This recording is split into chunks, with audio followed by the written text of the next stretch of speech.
Nestled in northern Georgia lies a sprawling body of water called Lake Lanier.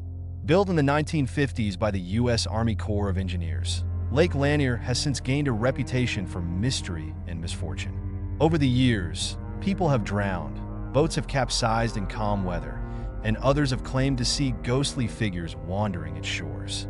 Some say it's cursed, that the lake was built over an entire sunken town, including cemeteries left undisturbed at the bottom of its murky depths. Among the many strange occurrences was the disappearance of two women in 1958, Delia Parker Young and Susie Roberts.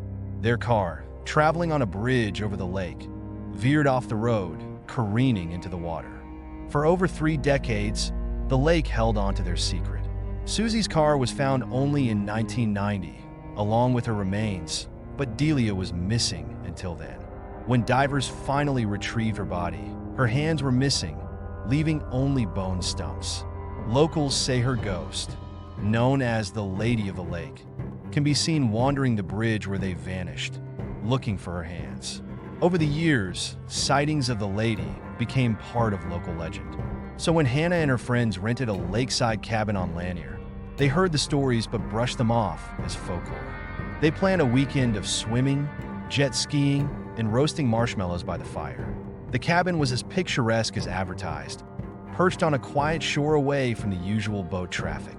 That first night, the group laughed off ghost stories around the campfire, fueled by drinks and daring each other to go for a midnight dip.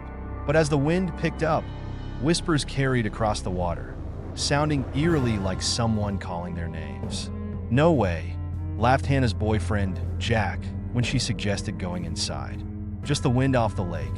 He threw another log on the fire, but soon they all fell silent. Each one could hear it now, a voice, faint but unmistakable.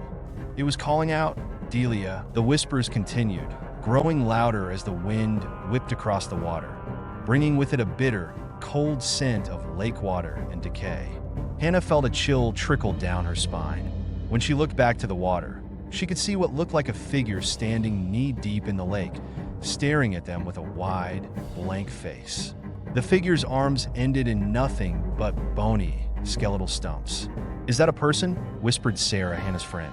They held their breath, transfixed, as the figure raised its stumps and pointed directly at them. Then, with unnatural speed, it glided over the water toward them. Panicking, they scrambled to get inside the cabin.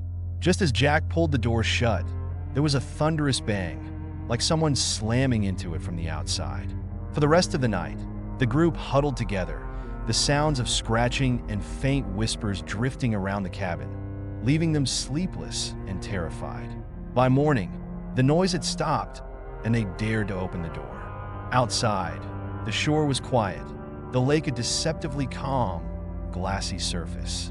But right by the waterline, etched in the damp earth, they found shallow grooves in the shape of handless arms clawing their way up the shore. They packed their things and left the cabin that morning. Hannah looked back one last time to see that same, pale figure watching them from the water's edge. When they returned home, she researched Lake Lanier's history and learned the story of Delia Parker Young, the Lady of the Lake. No one believed them when they spoke about what they had seen, but locals understood all too well.